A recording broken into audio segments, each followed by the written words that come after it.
Mesdames et messieurs les parlementaires, tout d'abord, l'Union syndicale solidaire vous remercie pour l'organisation de cette conférence.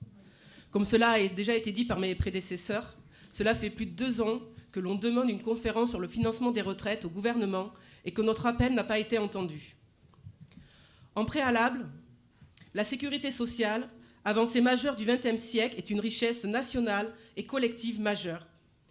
Et celle-ci ne cesse d'être attaquée par les gouvernements et le patronat depuis sa création.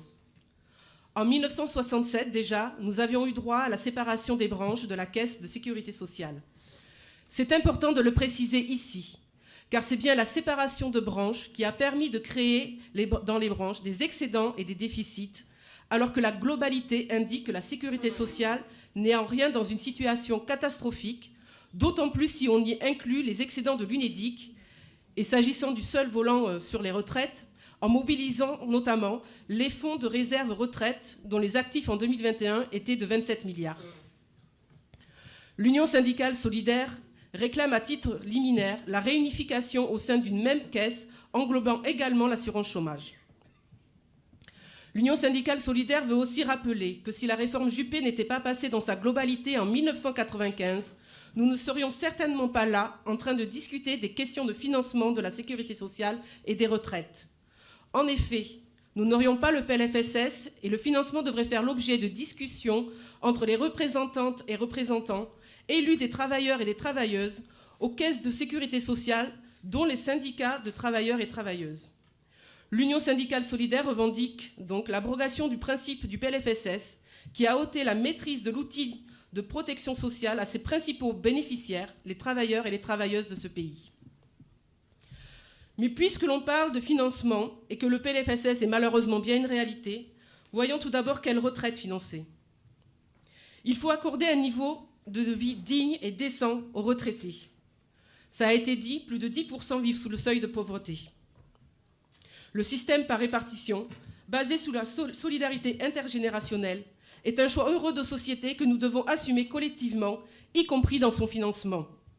Contrairement aux solutions par capitalisation, qui comportent beaucoup de risques et qui multiplient les inégalités. Je voudrais aussi rappeler, avant d'aller plus loin sur le financement, que les observations du corps ont souvent été démenties par le passé. Des déficits prévisibles se transformant en excédents certains. Mais aussi, celui-ci retient des hypothèses de croissance et de taux de chômage discutables, sans compter les soldes migratoires. Et je ne reprendrai pas ici le discours de mon camarade de la CFE-CGC sur le pessimisme du corps que nous partageons.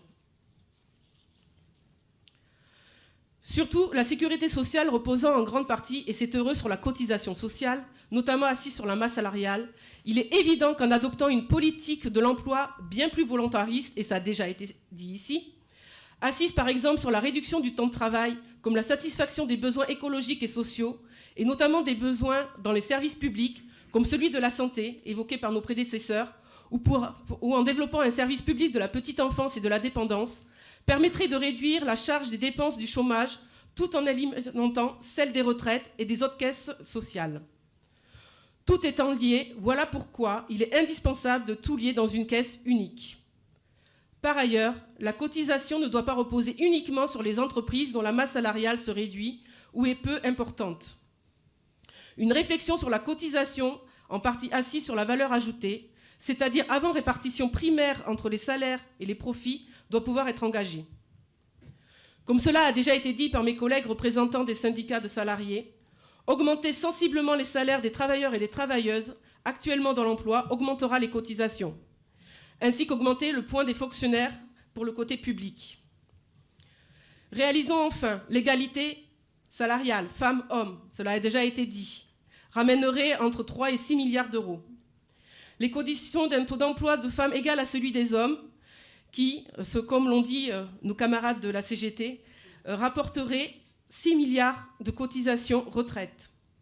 La fin des temps partiels imposés par les employeurs par une surcotisation pesant sur ces derniers permettrait de rapporter 1,5 milliard supplémentaire. Il y a donc ainsi quelques milliards, voire même plusieurs dizaines à récupérer et qui feront que les prévisions alarmantes, mais pas que de ça, du corps seront oubliées. Un autre axe doit être la revue de l'ensemble des exonérations de cotisations dont profitent les employeurs et qui ne sont pas en grande partie d'aucune utilité sociale et économique, voire sont des incitations à ne pas augmenter les salaires, et cela a déjà été dit par mes camarades. Ce sont 80 milliards d'euros qui, chaque année, ne rentrent pas dans les caisses de la sécurité sociale. À supposer que le 5e d'entre elles serait à revoir, cela ferait déjà 16 milliards d'euros, soit l'équivalent du déficit prévu pour la sécurité sociale de cette année. Sur le volant retraite, quand allons-nous enfin augmenter la cotisation sociale des employeurs? Selon les travaux menés par l'économiste Michael Zemmour, 0,8% d'augmentation rapporterait 12 milliards d'euros en 2027. Et sans parler des dividendes dont la participation aux caisses sociales est indispensable alors qu'il n'y en a jamais eu autant de versés, plus de 60 milliards d'euros. 12 milliards d'euros représentent un taux de cotisation à 20%. Luttons par ailleurs réellement contre la fraude sociale, alors que le récent rapport du Haut Conseil pour le financement de la protection sociale l'évalue à 13 milliards d'euros par an et que les 2/3 sont du fait de médecins et du patronat. Il y a une grande marge de progression dans la constatation et le recouvrement, nécessitant entre autres le recrutement de personnel. Là aussi, il y a donc quelques milliards d'euros à faire rentrer dans les caisses.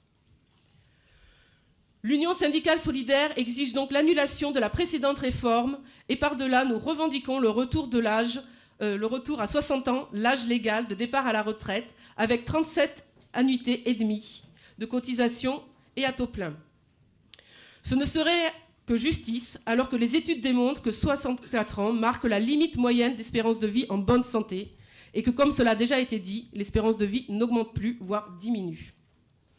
Son financement, qui nécessite la mobilisation de plusieurs points de PIB, est possible.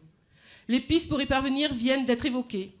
Ajoutons que ce seront déjà autant de chômeurs et de chômeuses en moins et dans l'emploi, en sachant que 9 retraités sur 10 sont remplacés par des jeunes, et des dépenses maladie ou accidents de travail en moins, sachant que la tranche 60-64 ans est nettement plus accidentogène.